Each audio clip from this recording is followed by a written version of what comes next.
First your eyes, then your skin.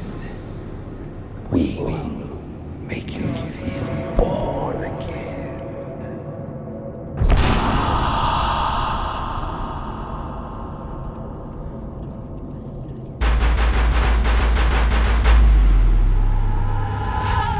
Good evening. I'm King Diamond. I'm here to tell you the story of the Puppet Master.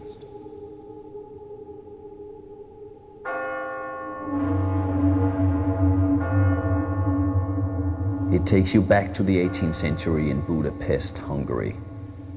It's about me as a puppet, hanging on a wall, reflecting back on the past 18 years and all the blood I had to see, all the misery I had to go through.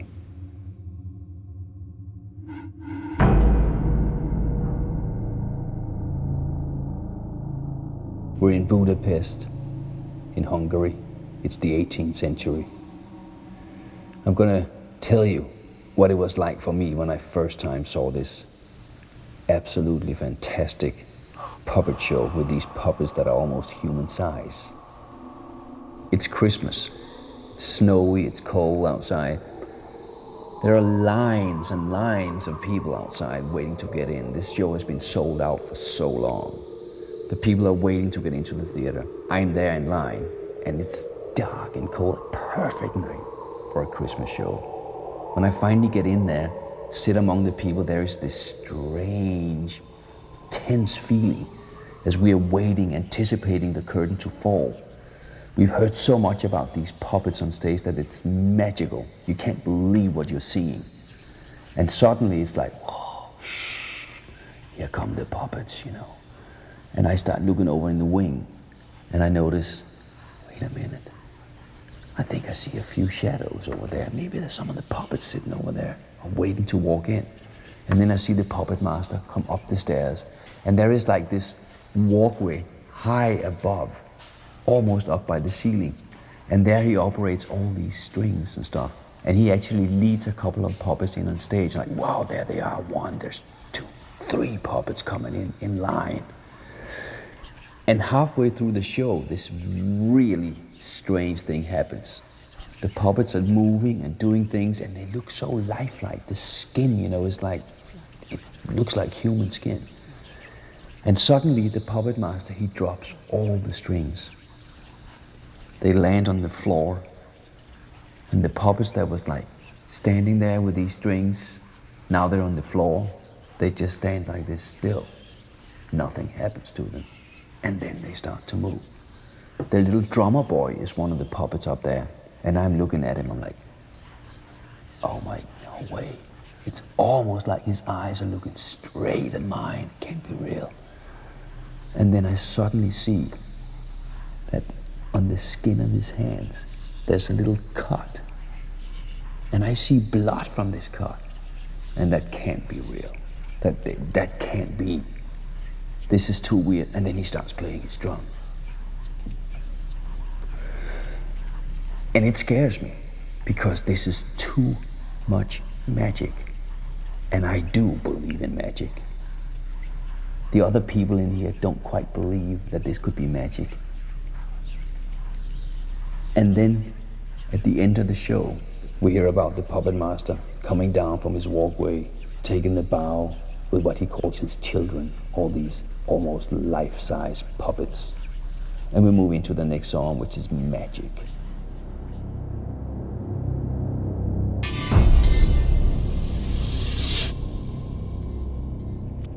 It's after the show, it's outside, it's cold, it's damp. I've just gotten outside the door. Victoria, who's another main character in the story, has walked out on the other side. And we're standing there just waiting, and the people are walking out of the theater. They're all heading for home. And they, like I said before, they don't believe that what they saw was magic. But we do, both of us. And for some weird reason, we are getting drawn to each other, looking into each other's eyes, realizing that we have everything in common that we would want to have in common. We're getting drawn so close that I can feel there is something else between us. There's some kind of, I would call it evil. surrounding especially me. I feel something on my shoulder, as if one of the spirits from the theater has come out with me and is now sitting on my shoulder, a puppet spirit, whispering in my ear with its cold breath, telling me to kiss her. Kiss Victoria. And I do. Kiss Victoria. And that's the seal of our eternal love. Kiss. Towards the end of Magic, you hear about the fact that Victoria has gone to the theater alone one night when I couldn't come along. And she never returned. So I realized that something is wrong. I have got to go to the theater and find her. There is something wrong here. There is something wrong here.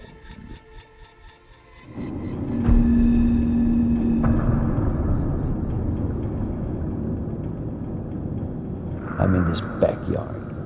It's like a courtyard, I would call it. And I notice that there is stairs leading down to a cellar. I'm about to walk down there because this must be a back entrance to the puppet theater. And as I'm about to walk down these stairs, I see the handle move and the door starts to open. And I quickly hide behind some trash cans. And it's this 300 pounds of flesh, emerentia, coming out, floating up the stairs. She gets up there, I'm looking, what is she doing? What is this? And then I see this knife shining in the moonlight. I see her walk over to this cart, this kind of thing that you pull after you on two wheels, that you can carry things on. I see her grab that, and I see this big knife suddenly flicker in the moonlight.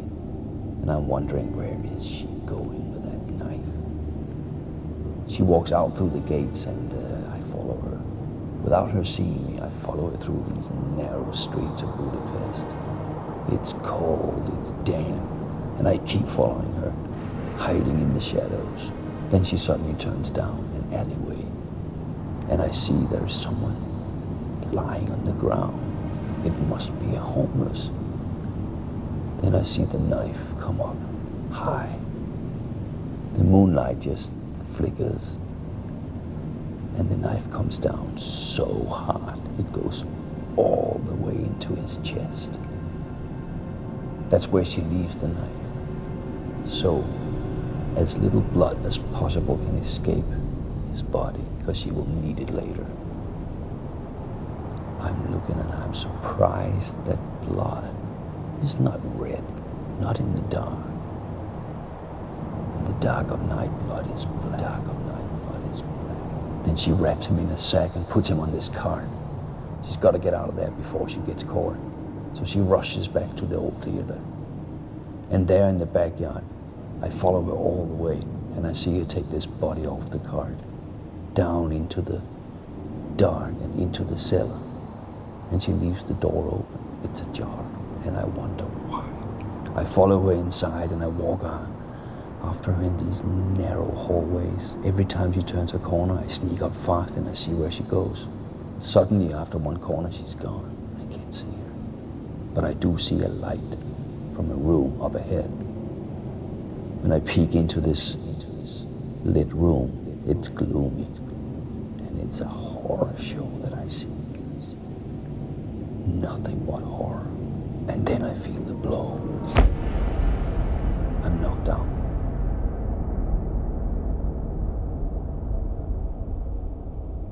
It's so dark wherever I am. As I open my eyes, I can barely see a thing in here. Then slowly but surely my eyes get used to it. They're like suck the darkness away. And then slowly but surely I start to be able to make out these things. These shelves that are everywhere up against the wall. And upon these shelves I see all the puppets from the theater. They're almost human size and so grotesque looking. This human-like skin, all these eyes that are down there. And suddenly as I look around and I see all these eyes. It cannot be. But I'm sure, I am dead sure I know those eyes. I see the eyes of Victoria's, my love. I cannot believe it's her eyes sitting in this puppet's head. But I know it's true. It is definitely her eyes. Blue eyes. They're alive, but they are so dead. They're alive, but they are so dead.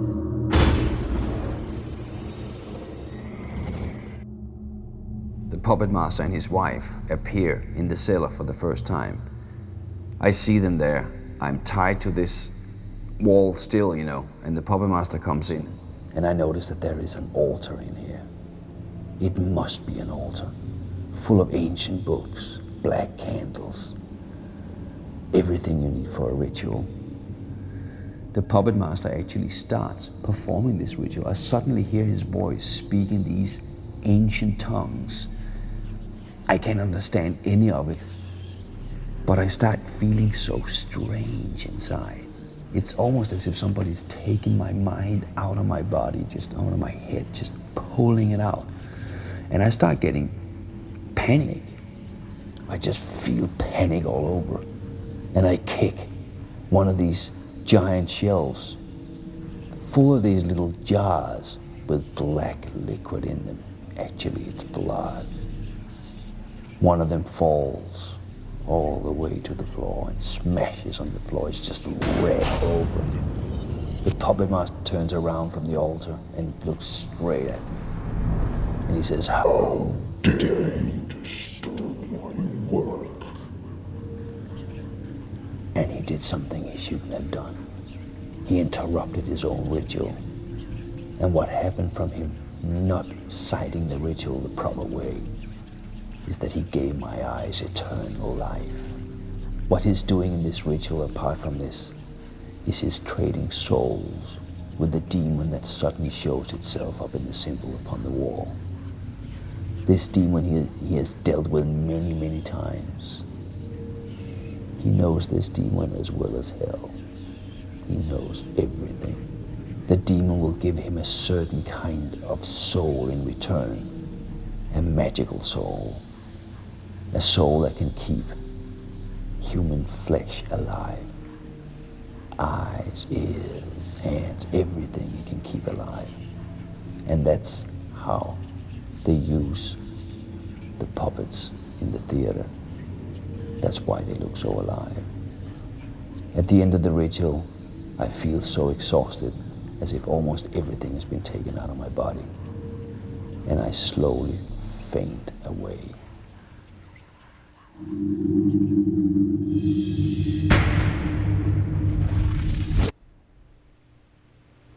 I wake up after the ritual and I find myself strapped to this hospital bed.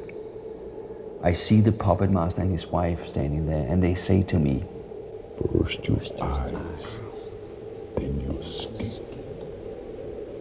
We will make you feel born again." And then they say, "No more me, my friend." Then I see the scalpel shining in the puppet master's hand. His wife has got all the jars for blood. They are not going to spill a drop. Then comes the cutting. I'm fearing for my life as that scalpel gets close to my eye. He starts cutting away on my eye. Just one eyelid comes off, down into a jar. He cuts another eyelid off into the same jar. It looks like I'm bleeding. It's like I'm crying blood. Then he has this tongue he puts in around my eyeball and grabs it and he pulls it out of the socket. And then his fingers grab it and he takes it and he pulls it out. The nerve string is just hanging there. It's the only thing that holds it back. And then comes the scissor. Snap! And he takes the eyeball. And remember, my eyes have eternal life now. So this eyeball is taken and is put over into this puppet's head. These puppets are almost life-size. He puts it in there. As it is put into the eye socket of the puppet, it still sees. And that eye is looking back at where I am. I'm sitting there with this black hole bleeding. And I see that from this eyeball in the puppet's head. At the same time as my good eye is looking back, seeing this weird puppet with one of my eyeballs in it. I can see the whole time, and it hurts. Then comes the next eye, tongue, pull out, fingers, stretch, snap. The other eye goes over into the little puppet's head. Now both my eyes. I can't see anymore, but I can. And I'm watching myself. This head with 2 empty sockets, bleeding like hell. And then the scalpel works again, and he starts cutting and cutting and cutting. They pull my nails off with the tongue. They cut my skin off. My arms, they're gonna use it for this puppet. They're gonna build a puppet out of me. And they do. And at the end of this horrible ritual of this scalpel just massacring my body, I look from the puppet. From the puppet's head, I see only remains of what used to be me. There is no more me at all. All I see is Emerentia as she grabs my carcass and throws it in the trash. That's the end of me.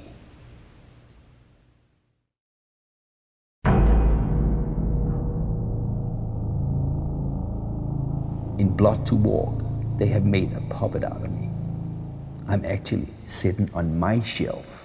I have my little jar of blood that's going to be used for me every time they're going to bring me back to life. I'm sitting there, I'm looking at all the other puppets because my eyes are eternal, theirs are not. They all need injections to start functioning. I need injections too. And it must be our own blood, otherwise we will not function right. But today, something special is going to happen.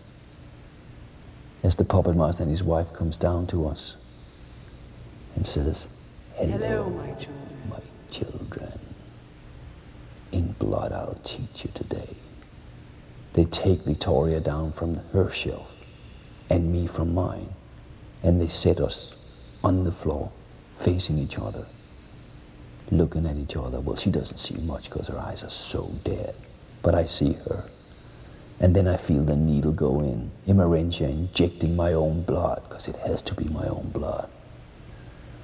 As the blood goes in, I feel my skin tingle. My eyes, as you know, they're alive all the time. But the skin, it starts tingling now.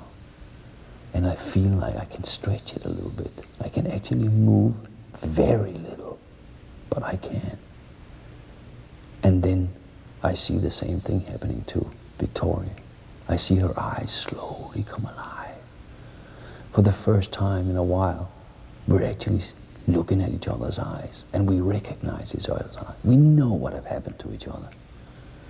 We know what's been going on, and we totally recognize. We don't need words to speak. Our eyes speak for us. It's like our minds are now in our eyes. It's our eyes that are our brains. Our skin is our muscles. And we try to move them a little. The puppet master sees that we're alive, and he says, That's enough for today. Put them away.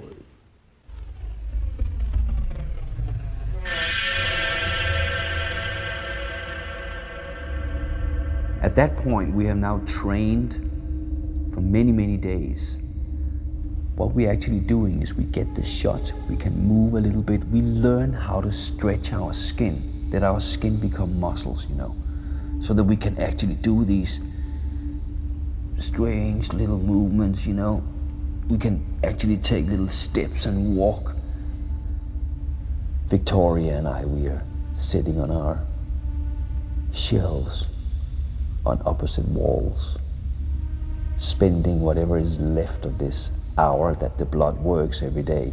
I mean, they bring us back to life every single day for about an hour. That's how long the blood will actually work in our bodies. We might have half an hour left every day, maybe 20 minutes, and we spend those 20 minutes just looking at each other, talking to each other with our eyes, remembering all the good times we had. This is all we've got. This is our life now. There is no turning back. There is no turning back. This is what we have to live with. And believe it or not, the love was so strong that it was worth it. At this point, the puppet master has gotten a weird idea in his head. He wants Victoria to dance for him. So he says, Dance for me, puppet girl. I can see in her eyes that I can't dance. I never dance. I have no chance of doing this. He's asking the impossible. And I hear him, dance, dance, dance. And then she takes a step. She takes a second step. Before the third step, she stumbles into some of the shelves, the ones that hold all the blood in little glass jars. 6 of them are coming down.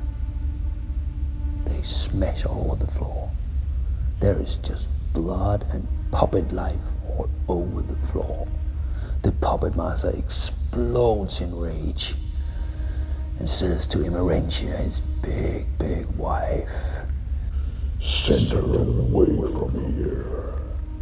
Send her as far away as you can. maybe the other theater in Berlin. Yes, send her to Berlin. We have half an hour left now of the bloodiness. This training session went totally dead wrong.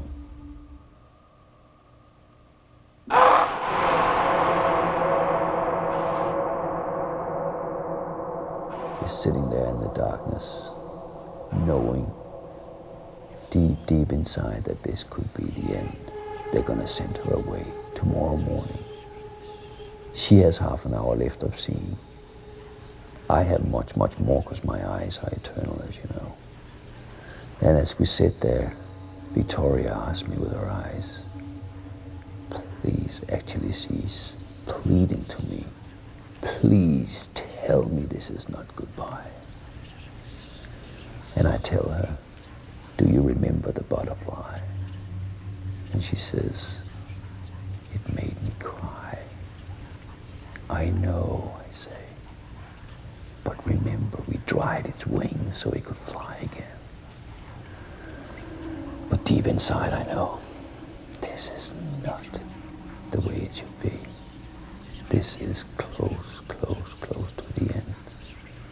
You might only have 10 minutes left now of what is our life together. And then I tell her that I would die for you if I could. And I swear that I will find you wherever they send you. I will come and get you. And then she asked me if,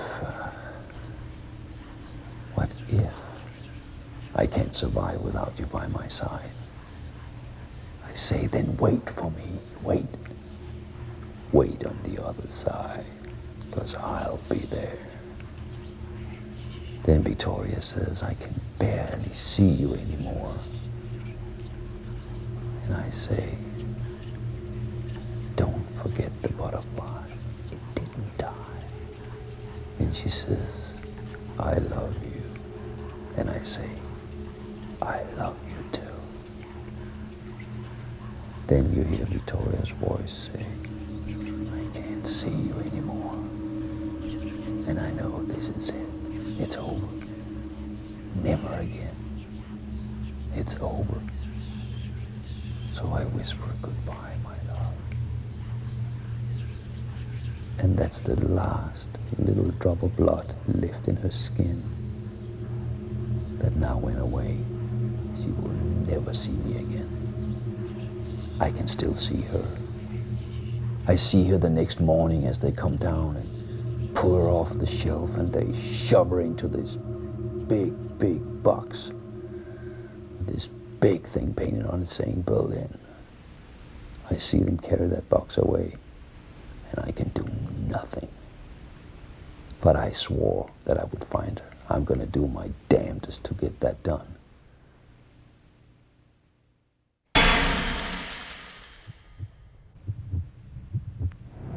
It's Christmas time again.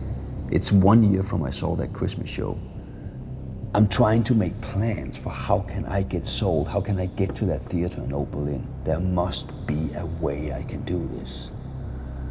I want to get away from here. I got to get away from this theater. I've got to go find Victoria. And I have a plan.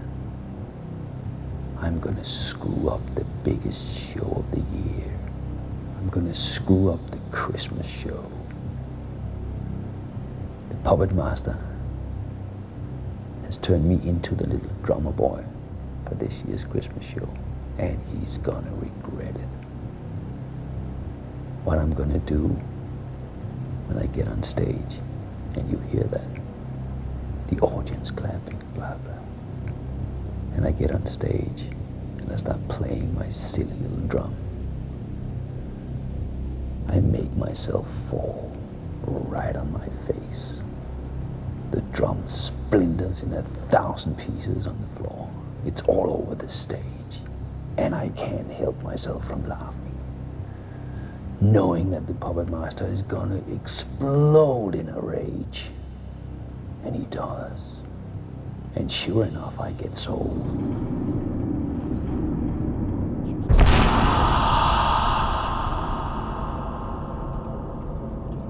They sell me to a little shop down in a back street, a second-hand puppet shop where no one comes. Very few people come in there. Let's give them that little. There, I'm hanging on a wall with a nail through my throat. There I've been hanging for 18 years now.